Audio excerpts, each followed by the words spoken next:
اعوذ باللہ من الشیطان الرجیم بسم اللہ الرحمن الرحیم نحمدہ و نصلی علی رسولہ الکریم وآلہ الطیبین الطاہرین المعصومین المظلومین اما بعد فقد قال اللہ سبحانہ وتعالی اعوذ باللہ من الشیطان الرجیم بسم اللہ الرحمن الرحیم ونريد أن نمن على الذين استضعفوا في الأرض ونجعلهم أئمة ونجعلهم الوارثين۔ محترم ناظرین کرام، السلام علیکم ورحمۃ اللہ وبرکاتہ۔ سب سے پہلے آپ کو اور تمام مومن و مومنات کو، خصوصاً وارث دین خدا حضرت حجت علیہ السلام کی خدمت میں ولادت حضرت امام حسن عسکری علیہ السلام کی مبارکباد پیش کرتا ہوں۔ امام حسن عسکری علیہ السلام ایک ایسی ذات مقدس کا نام ہے کہ جو سن 232 میں 8 ربیع الثانی کو سامرہ میں پیدا ہوئے اور وہیں پر اپنی پوری زندگی گزاری، یہاں تک کہ جو حالات امام حسن عسکری علیہ السلام کے زمانے میں پیدا ہوئے وہ اتنے پرآشوب تھے کہ خصوصاً علماء لکھتے ہیں کہ 7ویں امام سے لے کر 11ویں امام تک کا یہ جو سلسلہ ہے یہ بہت ہی سخت ترین سلسلہ ہے، اور یہی وجہ ہے کہ ان میں ائمہ کی عمریں جو ہے وہ کم ہیں۔ زیادہ تر ائمہ کو ہمارے زندان میں رکھا گیا، اور یہی وجہ ہے کہ 28 سال کی عمر ہے ہمارے امام حسن عسکری علیہ السلام کی، جس میں اگر آپ دیکھیں تو تقریباً 13 سال کی زندگی وہ ہے جو آپ نے، اگر دیکھا جائے تو 13 سال کی زندگی وہ ہے جو آپ مدینے میں رہے، اور 13 سال کے بعد مدینے سے خارج ہوئے۔ 9 سال جو ہے وہ اپنے بابا کے ساتھ زندگی گزاری، جو مدت امامت نہیں ہے۔ صرف اگر آپ دیکھیں تو 6 سال کا عرصہ ہے جو امام کو وقت ملا ہے اپنی امامت کا۔ 6 سال میں بھی امام 3 سال سخت ترین قید میں رہے، اور صرف 3 سال بچا جس میں امام کو پوری امامت پہنچانی ہے، امام کو اپنا اخلاق بھی دکھانا ہے، امام کو اس پرآشوب دور میں شیعت کی حفاظت بھی کرنی ہے، امام کو اس طرح کے جو مشکلات میں گرفتار شیعہ ہیں انہیں ان مشکلات سے باہر بھی نکالنا ہے، امام کو علمی کام کرنا ہے، ثقافتی کام کرنا ہے، اخلاقی کام کرنا ہے، اقتصادی کام کرنا ہے۔ کتنا سخت مرحلہ ہے امام کے لیے، لیکن پھر بھی چونکہ امام ہوتا ہے، ساری سختیاں، سارا کنٹرول وقت کے ظالم نے اپنے ہاتھوں میں لے رکھا تھا، اور ہر وقت امام پر نگرانی ہو رہی تھی کہ امام کیا کر رہے ہیں۔ ایسا تو نہیں کہ شیعت کو فروغ دے رہے ہیں، ایسا نہیں کہ شیعت کو کمال تک پہنچانے کی کوششیں انجام دے رہے ہیں، ایسا تو نہیں کہ امام علمی مرکز کھول رہے ہیں۔ پوری سختی کے ساتھ امام کی نگرانی ہوتی تھی۔ یہی وجہ ہے کہ امام شیعوں سے جو ارتباط رکھتے تھے، جو رابطہ رکھتے تھے، وہ بھی ڈائریکٹ نہیں ہو سکتا تھا۔ ایسا پرآشوب ماحول تھا کہ امام کا رابطہ بھی ڈائریکٹ نہیں تھا، بلکہ کسی کو امام نے تیل بیچنے پہ لگا رکھا تھا۔ تیل بیچنے کا مطلب یہ ہے کہ وہ دروازے گھر گھر جا سکتا تھا، امام کے پیغامات لیتا تھا اور شیعوں کے دروازے پہ جاتا تھا، کچھ بیچنے کے بہانے شیعوں تک وہ پیغام پہنچا دیتا۔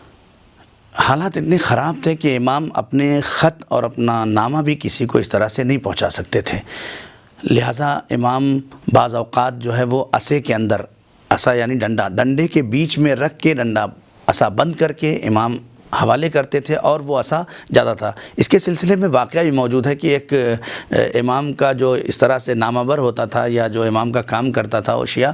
اور کچھ بیچنے کے لیے نکلتا تھا، تو ایک تنگ راستے، ایک تنگ گلی سے جانے لگا، تو اتنے میں ادھر سے ایک شخص آنے لگا، تھوڑا غصہ ور تھا، فوراً غصہ آ جاتا تھا اس کو۔ بہت سارے لوگ دنیا میں ایسے ہیں جن کو فوراً غصہ آ جاتا ہے، اور وہ اپنے جذبات کو سنبھال نہیں پاتے ہیں، کیا کرتے ہیں انہیں خود بھی پتہ نہیں ہوتا ہے۔ بہرحال تو وہ عصا لے کے جا رہا تھا، ادھر سے تنگ گلی سے ایک اور شخص آ رہا تھا، تو جیسے ہی اس نے دیکھا، اس کو روکا نہیں رکا، تو اس نے عصا کھینچ کے اسے مار دیا۔ اب جو عصا مارا تو عصا ٹوٹ گیا اور نامہ نکل آیا، پھر جلدی سے اس نے چھپایا۔ یہ روایت میں موجود ہے۔ یعنی اس طرح سے امام کے خطوط جو ہے لوگوں تک پہنچتے تھے، جو ظاہر ہو گئے کہ ایسے امام پہنچایا کرتے تھے، اپنے شیعوں کی مدد کرتے تھے۔ امام اس کے علاوہ آپ دیکھیں علمی کارنامہ، اگر علمی کارنامہ امام کا دیکھیں گے تو یوں تو لگتا نہیں ہے کہ اتنی کم مدت میں، اتنے حصار میں، اتنی مشکلات کے اندر، اتنے پرآشوب دور میں امام نے کہیں اپنے شاگردوں کو پڑھایا، لیکن جب تاریخ اور علم رجال کا مطالعہ کیا جاتا ہے تو وہاں پہ ملتا ہے کہ امام نے 100 شاگرد تیار کیے تھے۔ امام خود کہیں بیٹھ کے نہیں درس دیتے تھے، لیکن شاگردوں پر کام کیا امام نے، اور شاگردوں پر کام کرنے کے بعد امام انہیں آزاد کرتے تھے، اور وہ لوگ جا کے نشر شیعت کا کام کرتے تھے، نشر دین کا کام کرتے تھے، نشر اسلام کا کام کرتے تھے۔ یہ سخت ترین دور تھا جس میں امام نے اسلام کو بچایا، اسلام کی حفاظت کی ہے، دین کی حفاظت کی ہے، صحیح دین لوگوں تک پہنچانے کے لیے تگ و دو کی ہے۔ یہ آسان کارنامہ نہیں تھا جو ایسے پراشوب دور میں امام نے کیا ہے۔ اس کے علاوہ دیکھیں آپ، اگر خود امام فرماتے ہیں کہ خصلتان لیس فوقہما شیء ایمان باللہ و نفع الاخوان، کوئی ایسی چیز دنیا میں نہیں ہے جو ان دو چیزوں سے اوپر ہو۔ دو ایسی چیز ہیں جو تمام امور، تمام دنیا کے کاموں سے بلندتر ہے۔ وہ کیا ہے؟ الایمان باللہ، اللہ پر ایمان لانا، یعنی اس وقت ایسے عالم میں لوگوں کو ایمان باللہ کی دعوت دینا کہ دیکھو یہ کام تمہارے ہاتھوں سے جانے نہ پائے کہ اپنا کسی بھی سخت سے سخت ترین دور میں بھی زندگی گزار لو، لیکن ایمان باللہ کا دامن اپنے ہاتھ سے چھوٹنے نہ دینا۔ ہمارے یہاں آج معاشرے میں بڑا آسانی ہے سے دیکھتے ہیں ہم کہ کوئی بھی ایمان باللہ کو اپنی زبان سے اس طرح سے رونت دیتا ہے کہ پتہ ہی نہیں چلتا، اسے احساس بھی نہیں ہوتا کہ میں نے جو ایمان باللہ کا کلمہ پڑھا تھا وہ بچا بھی کہ نہیں بچا۔ مثلا مثال کے طور پہ چھوٹی چھوٹی مثالیں اگر آپ دیکھیں گے تو معاشرے میں ہمارے پائی جاتی ہیں، جیسے کسی کے گھر شادی ہو رہی ہے، اس کی بیٹی کی شادی ہو رہی ہو، اور اچانک موسلادھار بارش ہو جائے بارات کے آنے سے پہلے۔ اب کیا ہوتا ہے؟ اب یہیں پہ انسان کے ایمان کا پتہ چلتا ہے کہ وہ اللہ پہ کتنا یقین، کتنا بھروسہ، کتنا ایمان رکھتا ہے، اور کتنا خالص اپنے پروردگار کی بارگاہ میں۔ اگر یہی انسان یہاں پہ کھڑا ہو کے کہتا ہے اللہ کی رحمت ہے، جو اس کی مرضی ہے اسی پہ ہمیں زندگی گزارنا ہے، تو یہ اس کے ثابت قدم اور ایمان باللہ کی علامت ہے۔ لیکن معاشرے میں برعکس نظر آتا ہے، انسان کھڑا ہو کے کہہ دیتا ہے اے میرے اللہ، میری ہی بیٹی کی شادی میں پانی برسنا تھا، کسی کا جوان بیٹا ایکسیڈنٹ کر جاتا ہے، وہ کہتا ہے پروردگار میری ہی اولاد کو مجھ سے چھیننا تھا، دیا تھا اس نے، اسی نے دیا ہے، اسی نے پرورش کرایا ہے، اسی نے پروان چڑھایا ہے۔ بیٹی کی شادی ہو یا بیٹے کا انتقال ہو، یہ دونوں مراحل انسان کے ثابت قدم ہونے کی علامتیں بن جاتے ہیں۔ یا تو وہ اپنے ایمان کو ظاہر کر دیتا ہے کہ ابھی میرا ایمان خدا پر کامل نہیں ہوا ہے، ابھی میں نے توحید کو پہچانا نہیں ہے۔ انسان کو چاہیے کہ اپنے مزاج کو، اپنی فکر کو، اپنے وجود کو اپنے خدا کی بارگاہ میں اس طرح سے پیش کر دے کہ میرے اللہ جو تو کہہ دے، الہی رضن برضاک، میرے اللہ جس چیز میں تو راضی ہے اسی عمل میں میں راضی ہوں۔ بارش ہے اس میں بھی میں راضی ہوں، دھوپ ہے اس میں بھی میں راضی ہوں، میرا بیٹا میرے پاس رہے تب بھی میں راضی ہوں، میرا بیٹا مجھ سے چھین جائے تب بھی میں راضی ہوں۔ یہی امام حسین علیہ السلام نے کربلا میں بھی آواز دی تھی، پروردگار جس نے تجھے پا لیا اس نے کھویا کیا،